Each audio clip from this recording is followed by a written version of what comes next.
형제자매 여러분, 성경에 나오고 있는 말씀으로 동방교회에서 부활절날 하는 인사가 있습니다. 그거 우리 한번 복창하고 나중에 인사할 때에 제가 그렇게 인사할 때니까 같이 인사하도록 하겠습니다. 예수님이 부활하셨다라는 헬라어인데 그 예수 뒤에 스가 있습니다. 예수스. 우리 번역할 때 S를 빼버렸습니다. 예수스 아네스테이. 한번 따라 하겠습니다. 예수스 아네스테이. 한 번만 더 하겠습니다. 예수스 아네스테이. 예, 서로 나중에 인사하도록 하겠습니다. 친애하는 형제 자매 여러분, 그리고 어린 친구 여러분들, 십자가가 중요합니다. 예수께서 십자가에서 우리 죄를 짊어지시고 하나님의 진노를 담당해 주셨습니다. 그리하여 우리를 죄와 사망의 사슬에서 풀어주셨습니다. 그러나 부활이 없으면 십자가는 헛됩니다. 부활이 있어야 십자가가 우리를 모든 사슬에서 풀어줍니다. 십자가로 사죄받은 우리는 예수께서 이 부활로 새로운 생명, 영생을 주셨기 때문에 지금 참여하며 또 초청받습니다. 이미 영생에 참여한 우리는 매주일 새롭게 부활을 체험하며 부활에 참여합니다. 사도신경의 고백 가운데 육의 부활을 믿습니다. 영생을 믿습니다. 우리는 이것을 고백할 때마다 부활에 참여하도록 청함을 받고 동시에 그 부활의 새 생명에 참여한 자로서 감사를 드립니다. 그런데 교우 여러분, 과연 우리가 부활을 믿고 있습니까? 진정으로 우리가 부활을 믿고 있습니까?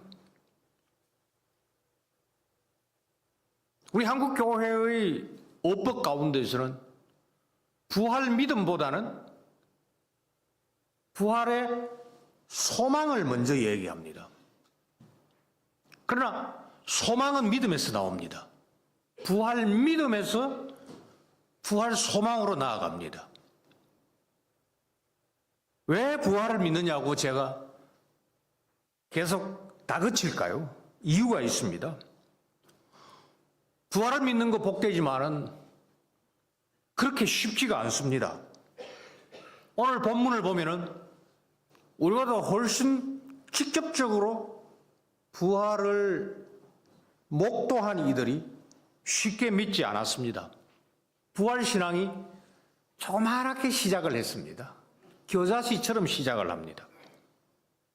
그렇지만 우리는 이미 오순절 뒤에 살고 있기 때문에 이 말씀으로 우리의 부활신앙을 다시 살펴보면서 부활신앙을 더 굳건하게 다져가는 은혜의 시간이 되기를 바랍니다.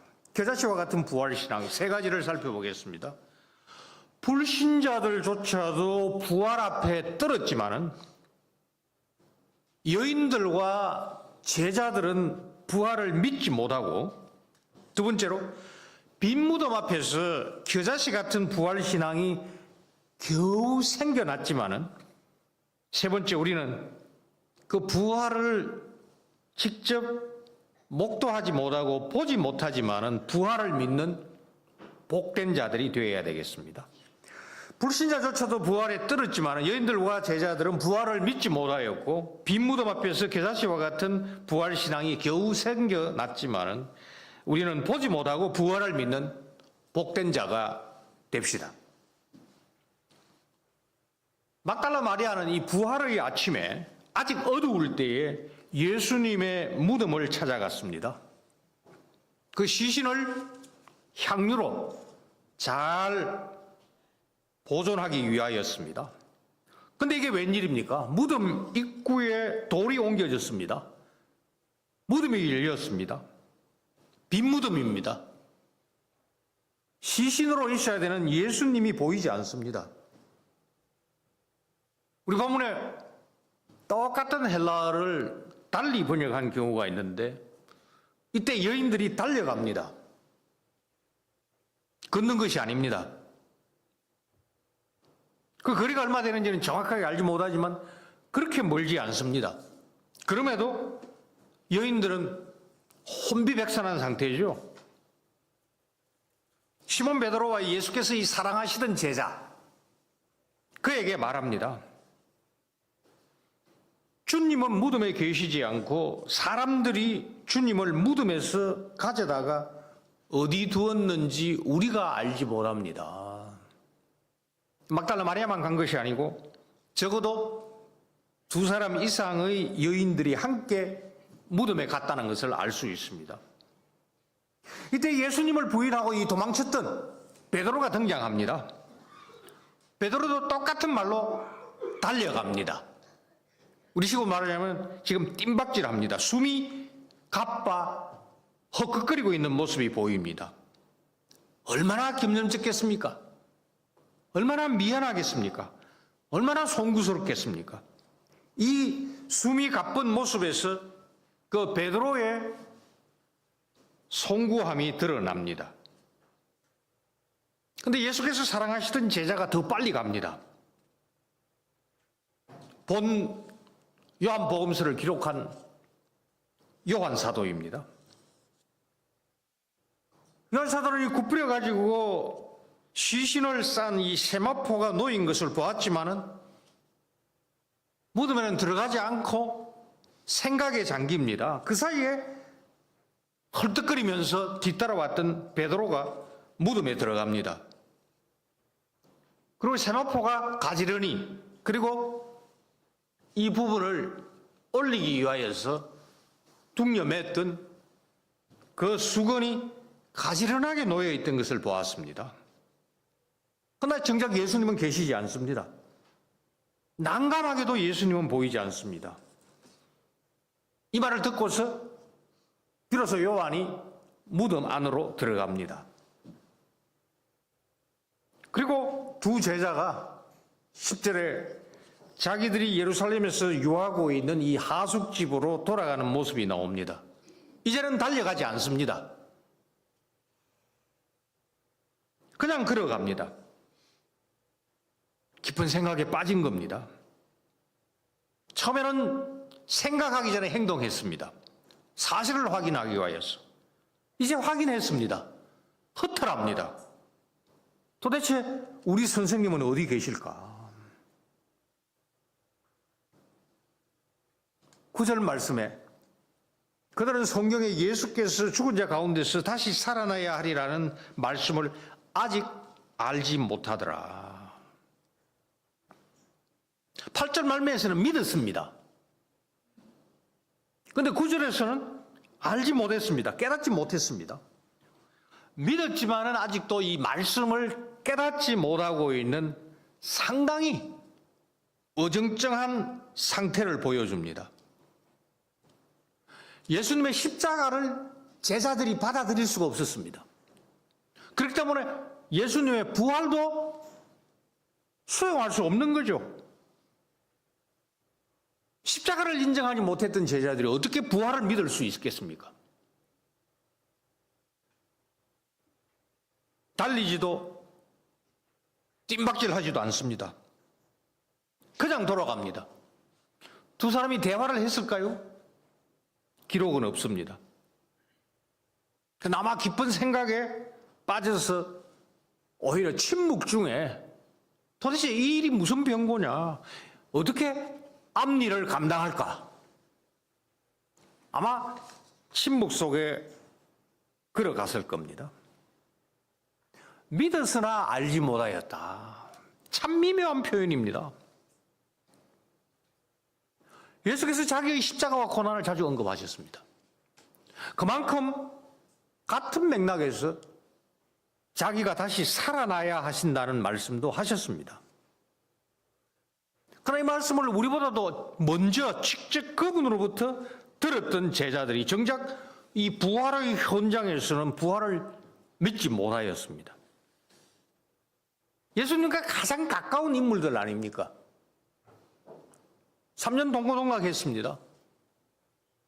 그 시골에서, 북쪽 갈릴리에서 서울 남쪽 예루살렘으로 같이 왔습니다. 지난 한 주간 많은 일을 겪었습니다. 성찬을 제정하면서 포도주를 마셨기 때문에 그날 저녁에도 혼미했겠죠. 하시는 말씀을 귓전으로 흘러들 수밖에 없었던 제자들. 그러나 어떻습니까? 이 가깝던 제자들과 여인들과는 달리 예수님을 미워했던 원수들은 예수님의 부활을 예견했습니다. 두려워했습니다. 적어도 두 가지 경우가 나타납니다. 하나의 경우는 갈릴리 지방을 다스리고 있던 헤롯의 아들 또 다른 헤롯. 이 아주 못된 놈입니다. 동생의 아내를 갈취했습니다. 세례 요한이 옳지 않다고 비판했습니다. 감옥에 세례 요한 쳐넣었습니다. 헤롯 자기 생일에 제수의 딸이 춘 춤에 반하여서 어리석은 제안을 하고 말았습니다. 나라 절반이라도 주겠다. 자기 애미에게 물었습니다. 뭘 청할까요? 그 요한의 목을 청하라.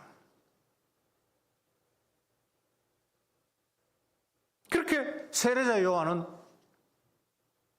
말씀 때문에 순교했습니다. 죽었습니다. 그런데 예수님의 이름이 점점 드러나자 헤롯은 겁에 질립니다. 내가 목벤 요한 그가 살아났다. 그가 살아났다. 불신자 헤롯은 악행을 저질러고도 이미 십자가 전에, 예수님의 십자가 전에 예수님이 다시 살아났다는 것 때문에 불안했습니다. 불신자는 예수님이 살아날 수 있다. 살아난 자구나. 말은 안 되지만. 두 번째가 유대의 지도자들입니다. 예수님을 죽일 이 법적인 허가를 받은 대제사장들과 바리새인들이 빌라도에게 다시 청했습니다.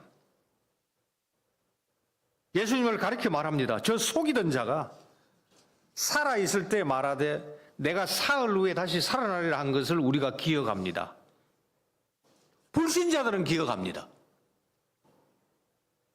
그의 제자들이 와서 시체를 도둑질하고 백성들에게 말하되 그가 죽은 자 가운데서 살아났다 하면 후의 속임이 전보다 더 클까 합니다. 그러면서 무덤에 특별 경비를 요청했습니다. 그 경비들이 바로 부활을 첫 목격했던 자들입니다. 그런데 이 사람들이 부활을 믿었습니까? 부활을 목격했습니다. 그러나 믿지 않았기 때문에 무서워했습니다. 떨었습니다. 죽은 사람 같이 완전히 얼어붙었습니다. 이처럼 믿음이 없는 헤롯이나 경비병들, 이 사람들은 이 부활을 두려워했습니다. 부활을 믿지는 않았으나 부활이 있을 수 있다는 것을 알고 있었습니다. 이들에게 예수님의 부활은 기쁨이 아니었습니다. 그냥 두려워하고 무서워하고 떨며 죽은 사람같이 되었습니다. 이것은 귀신들도 하나님께서 한 분이신 줄 알고 떱니다. 그런데 예수님과 이 가장 가까웠던 바로 이 여인들과 제자들은 어떻습니까? 이들은 부활을 믿지 않았습니다. 바리새인들은 저자가 사흘 만에 부활한다고 했습니다. 제자들은 이 말씀조차도 기억을 못하고 있습니다. 이 자상한 여인들이 부활을 믿었을까요? 그들이 가장 먼저 무덤에 갔습니다. 과연 여인들이 제자들보다도 더 믿음이 있고 칭찬받을 만할까요? 비겁하게 도망친, 배신했던 이 제자들과는 달리 여인들은 골고다에서 예수님의 그 마지막 순간을 끝까지 지켜보았습니다. 그리고 미리 준비합니다. 예루살렘으로 돌아가서 향품과 향유를 준비했습니다. 이런 자상함으로 아침 일찍 어두울 때 아직도 밝아지기 전에 준비한 향품과 향유를 가지고 시신을 돌보려고 갔습니다. 빈 무덤을 본 첫 목격자들입니다. 깜짝 놀랐습니다. 제자들에게 다른 받기를 했습니다. 그렇게 두 제자들에게 알렸습니다. 도대체 여인들이 무엇을 제자들에게 알렸을까요? 예수님이 부활했다, 예수스 아네스테이, 그걸 알렸을까요? 빈 무덤을 알렸습니다.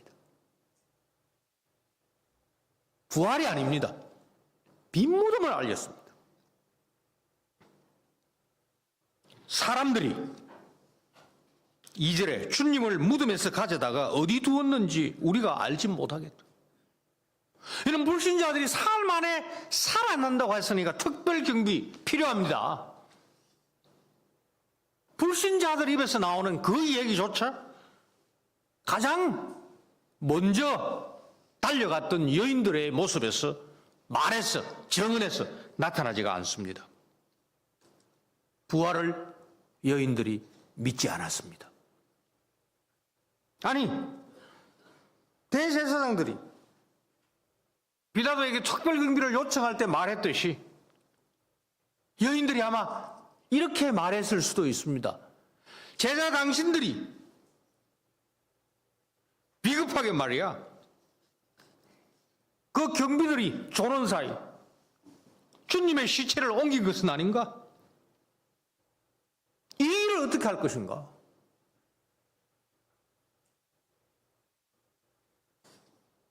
여인들 부활을 믿지 않았습니다. 그러면 제자들은 부활을 믿었습니까? 다 도망쳤습니다.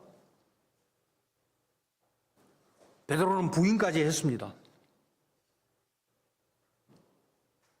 그런데 이들이 돌아와가지고 아마 여인들과 합류하고 늦어도 아마 토요일부터는 함께 보냈을 겁니다. 여인들이 제자들을 얼마나 질책했을까요? 비겁하게. 우리 식으로 말하자면 무심애들이 어떻게 그렇게 도망치냐? 우리를 지켰는데. 설령과 같은 것이 있었든 없었든 간에 제자들이 참 후회하는 자책도 굉장히 컸을 겁니다. 그러다 보니 갑자기 등장한 제자들이 무슨 낯짝으로 아직까지 밝기 전에 이 주일 아침에 무슨 낯짝으로 무덤으로 갈 수 있을까요? 못 가죠? 여인들은 갈 수 있었죠. 줄곧 예수님과 산 예수님과 죽은 예수님과 함께 했기 때문에 시체를 돌볼 생각했죠. 무심애들은 그 생각 못하죠. 도망갔던 자들이 언제 향품과 향유를 준비할 수 있습니까? 제자들이 부활을 믿었기 때문에 무덤으로 달려갔을까요? 참 이건 낭패구나. 우리가 예수님 시신 훔치지 않았는데 참 덮었을 수밖에 없구나. 대제사장들과 서기관들이 우리보다 한 수 앞이네. 이제 우리에게 남은 것은 선생님처럼 죽을 일밖에 없구나. 아마 이렇게 생각했을 가능성이 클 겁니다. 제자들은 자기 자신들만 생각합니다. 우리가 다 덮어써야 되겠구나. 감당해야 되겠구나. 부활을 약속하신 예수님의 말씀 믿지 않고 부활의 주님을 믿고 있지 않습니다. 이처럼 여인들이나 제자들이 부활을 믿지 않았습니다. 빈 무덤을 보고도 요한이 믿은 것은 빈 무덤을 믿었죠. 부활의 주님을 믿지 않았습니다. 무엇보다도 무덤으로 달려간 것 자체가 부활을 믿지 않았기 때문입니다. 왜 그럴까요? 여인들이, 제자들이 무덤으로 간 것 자체가 부활을 믿지 않았기 때문입니다. 그 이후의 사정은 따져볼 필요가 없습니다. 왜 그럴까요? 무덤으로 간 것 자체가 불순종입니다.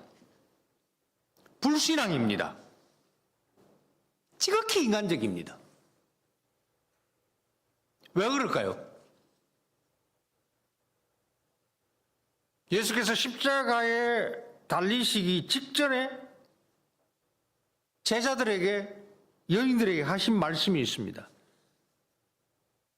내가 살아난 후에 너희보다 먼저 어디로 가신다고요? 갈릴리로 가신다 했습니다. 죽으신 다음에 시체를 돌볼 것이 아니고 모두 예루살렘을 떠나야 됩니다. 갈릴리로 가야 됩니다. 갈릴리로 간다 하더라도 예수께서 먼저 가십니다.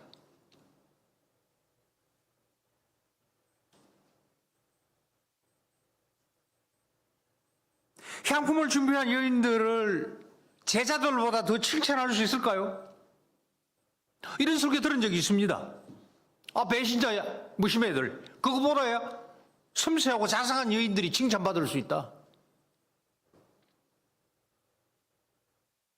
그래서 우리가 경건이라 할 수 있지만은, 그러나 이것은 믿음은 아닙니다. 경건과 믿음은 다릅니다. 이들이 예루살렘에 머문 것 자체가 잘못입니다. 이것은 남녀 차별의 문제가 아닙니다. 여인들을 칭찬하지 마시십시오. 제자들이라면은. 그래도 우리 선생님 시신 돌봐야 됩니다. 우리가 예루살렘에 머물면서 좀 돌봐야 되겠습니다 라고 고집을 피워서 여인들을 책망해야 됩니다. 믿음이 경건에 앞서야 됩니다. 서둘러서 여인들의 손을 잡고 갈릴리로 앞장서서 가야 되는 것이 제자들이었습니다. 제자들에게 믿음이 없었기 때문에 여인들의 경건을 꺾을 기회를 놓쳐버렸고, 경건이 믿음에 앞서거나 믿음을 지배하는 어처구니 없는 상황을 제자들이 만들고 있는 겁니다.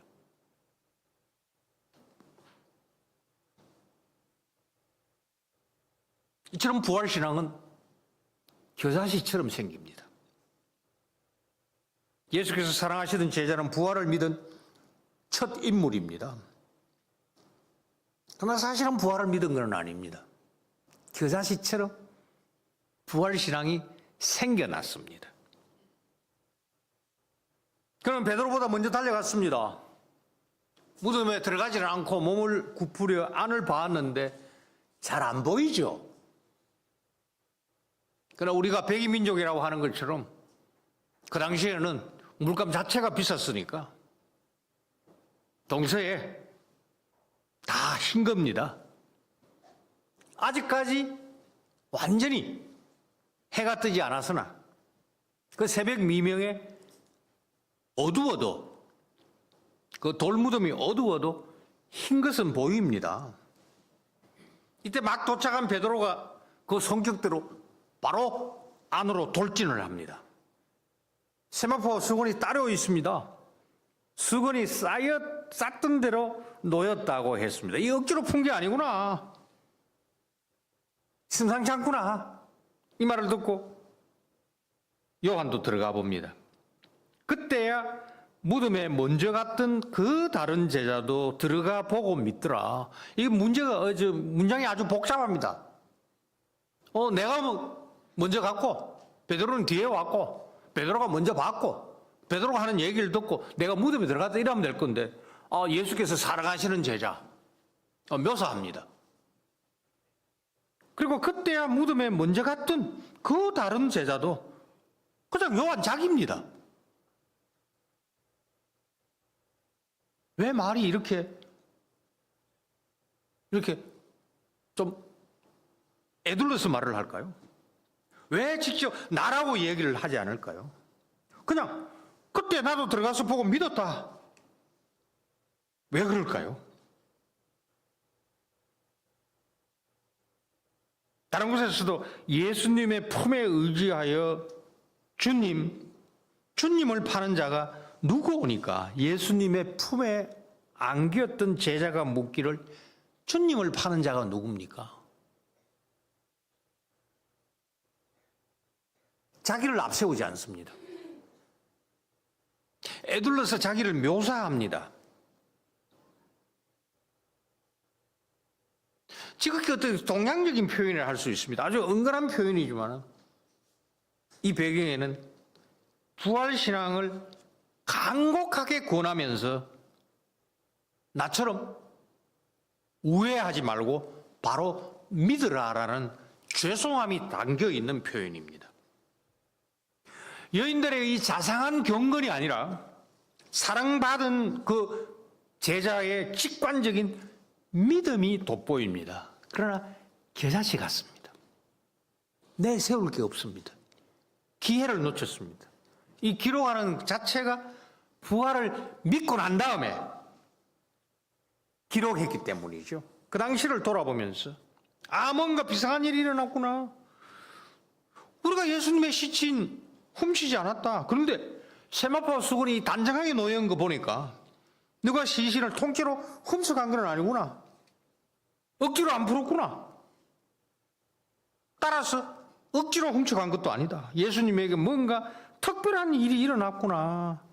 그러면서 성급한 베드로와 달리 자상하지만은 여인으로서 뭔가 좀 두려워했을 여인들과는 달리 예수님의 말씀을 곱씹는 장면이 나타납니다. 요한 역시 이 불안한 가운데서 이 무지와 불신에 빠져 있었지만 뭔가 새로운 변화를 요한은 경험하고 있습니다. 겨자씨와 같은 작은 부활신앙이 생겨납니다.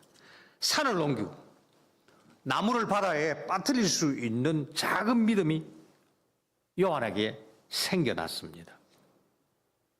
섬세하고 자상하지만 쉬 혼비백산한 여인이라 급한 성격에 들어가 보고도 그 뜻을 알지 못했던 동료 베드로와는 달리 예수님의 품에 안겨 사랑받던 제자 요한은 예수님의 말씀을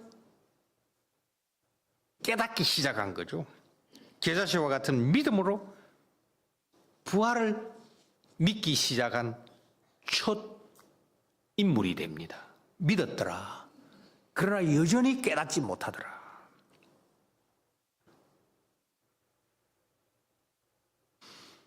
그렇지만 요한의 이 겨자씨만한 믿음이 지금 우리가 믿고 있는 고백하는 부활신앙은 아닙니다.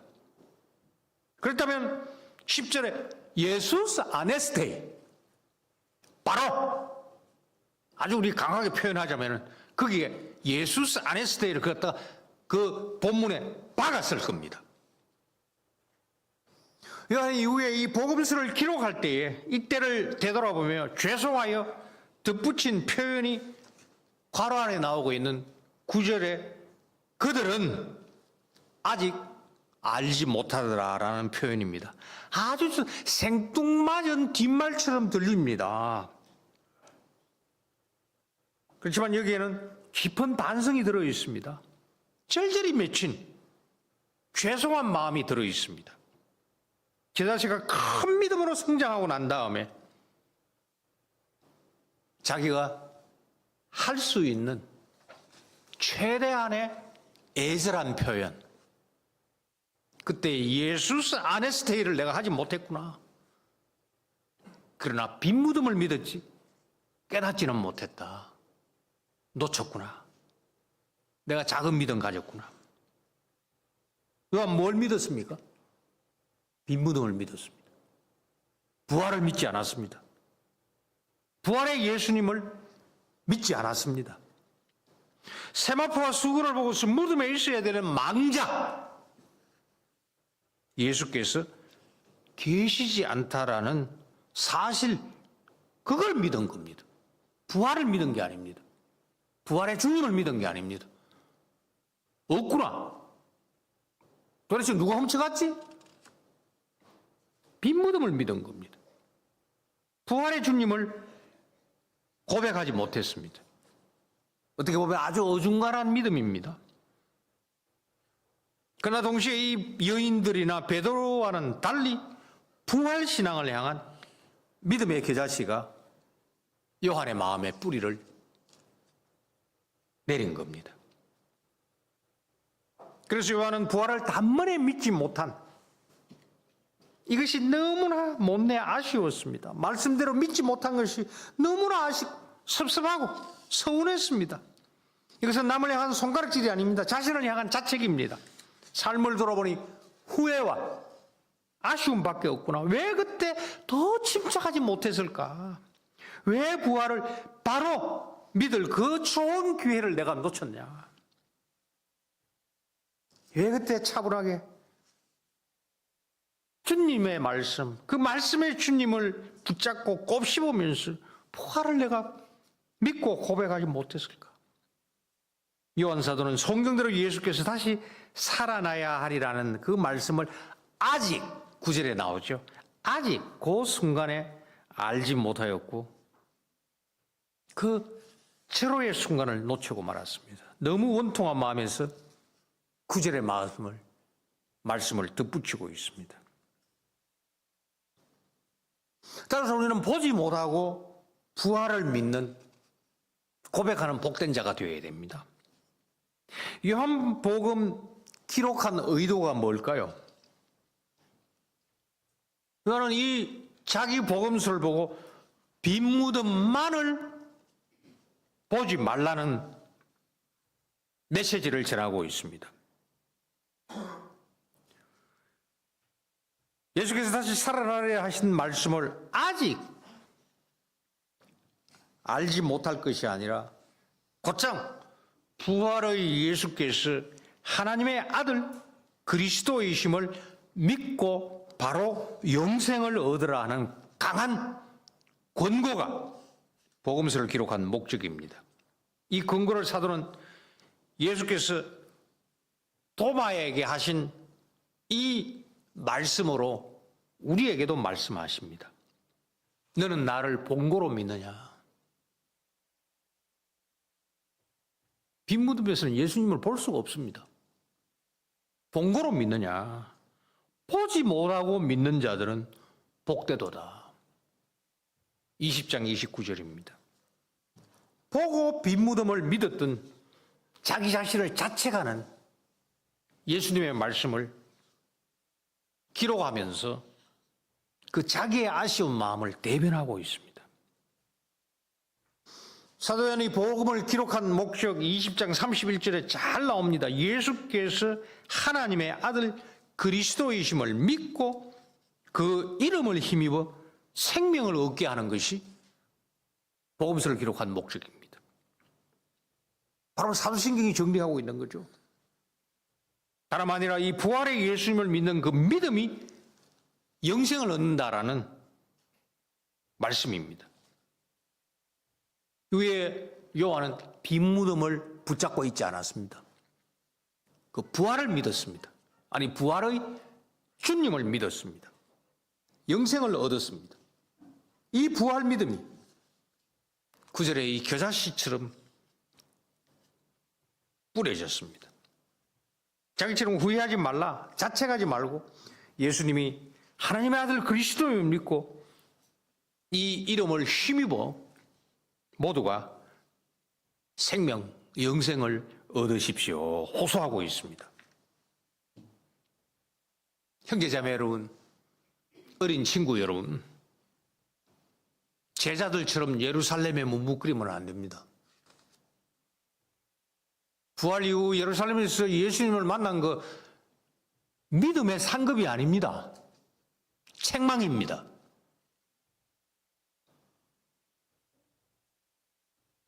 예루살렘에 머뭇거리면 불순종입니다. 여인들처럼 빈 무덤에 가지 말아야 됩니다. 호기심입니다. 제자들처럼 빈 무덤으로 다람질하지 말아야 됩니다. 불신앙입니다. 사흘 만에 부활하실 것이라는 이 말씀을 많이 듣고도 겨우 겨자씨 같은 믿음으로 갸우뚱거리지 마십시오. 십자가 중요합니다. 빈 무덤 하나의 정표는 될 수 있습니다. 그러나 십자가와 빈 무덤만 보고 매달리는 것 거짓 경건입니다. 여인들이 향유 준비한 거, 아침에 일찍 무덤으로 달려간 거 칭찬하지 마십시오. 본받지 마십시오. 경건은 믿음에 앞설 수가 없습니다. 보지 않고도 믿는 복된 자들이 되시기를 바랍니다. 베드로전서 1장 8절에서 9절 말씀입니다. 우리 찾아서 같이 읽도록 하죠. 베드로전서 1장 8절에서 9절.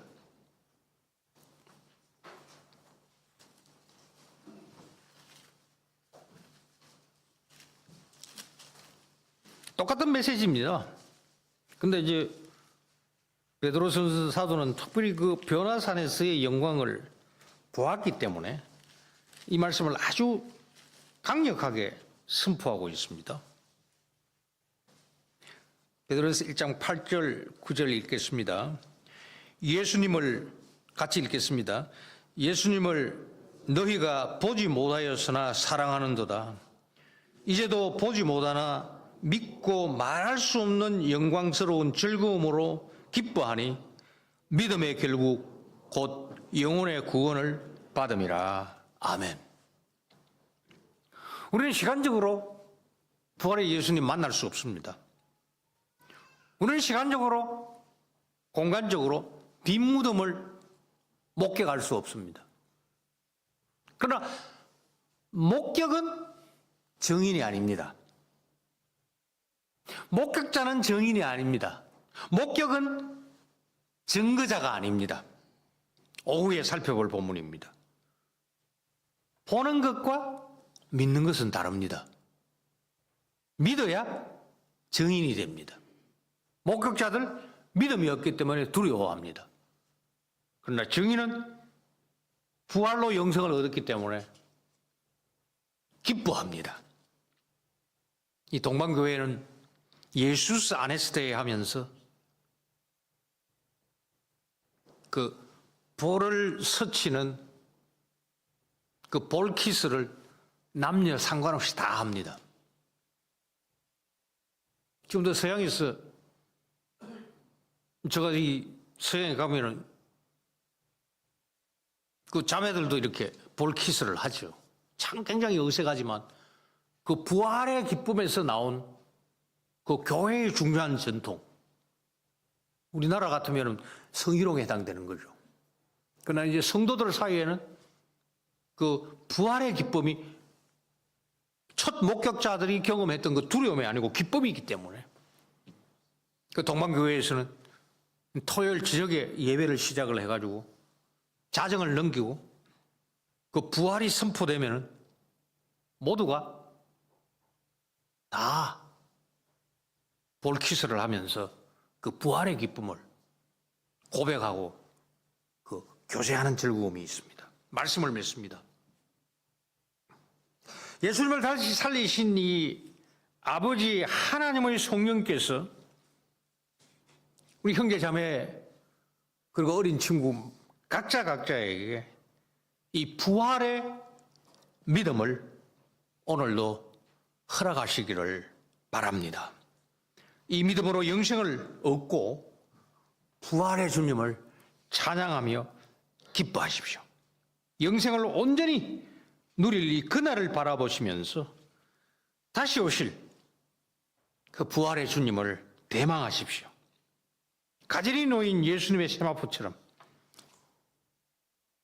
재림의 주님을 맞을 예복을 항상 잘 준비하시기를 바랍니다. 이렇게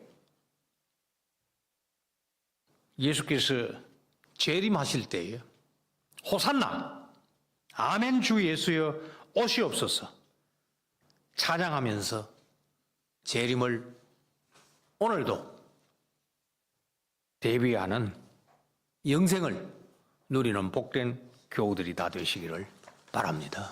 아멘. 우리 찬송 165장 하겠습니다.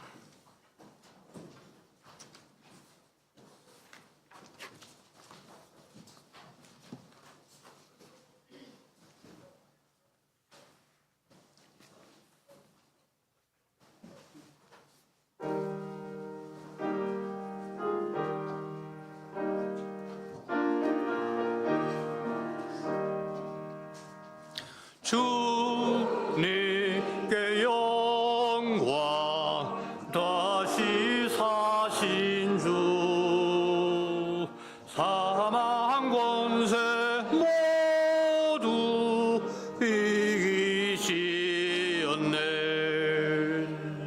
흰 옷 입은 천사 돌을 옮기고 누우셨던 곳은 비어 있었네 주님께 영광 다시 사신 주 사망 권세 모두 이기시었네 부활의 주님 나타나시사 두려움과 의심 물리치셨네 주의 교회 기뻐 찬송하여라 다시 사신 주님 죽음 이겼네 주님께 영광 다시 사신 주 사망 권세 모두 이기시었네 생명의 임금 영광의 주님 주님 없는 삶은 헛될 뿐이라 주의 사랑으로 세상 이기고 요단 건너 본향 가게 하소서 주님께 영광 다시 사신 주 사망 권세 모두 이기시었네 자비로우신 아버지 하나님, 오늘도 시절을 조차 저희들에게 아드님의 십자가 다음에 영광 받으신 부활을 듣고 목도하며 믿게 하여 주시니 감사합니다. 여인들처럼, 제자들처럼, 겨자씨처럼 생겨났던 그 믿음을 성령을 통하여서 저희들에게는 바로 믿고 고백할 수 있게 은혜의 자리로 인도해 주신 거 감사합니다. 예수님, 죽음에 머물러 있지 않고 부활하심으로 저희들에게 생명, 영생을 얻어 우리에게 주시니 감사합니다. 그 십자가의 고통, 그 수많은 비난, 그 음부의 권세에 억눌려 패배하지 않고 승리하시사 빈 무덤을 증거로 다시 사신 것 우리에게 넘겨주시니 우리를 이 영생에 참여하게 행하여 주신 모든 것 감사드립니다. 성령 하나님, 우리가 보고도 믿지 아니하도록 우리를 버려두지 않고 보지 않고 믿게 하여 주시니 감사합니다. 아드님의 상급 성령의 그 능력으로 부활하심으로 획득하신 그 부활의 생명, 성령께서 다시 우리의 소유 삼아 주시니 우리는 영생한 자로 산 제물로 남은 여생 살게 하여 주시고 주님의 영원한 생명을 입을 그날을 바라보며 재림을 대비하게 하여 주시옵소서. 성부, 성자, 성령 하나님, 우리를 향하여서 행하신 모든 일로 인하여 세세토록 영광받아 주시옵소서. 예수님 이름으로 기도합니다. 아멘. 함께 성령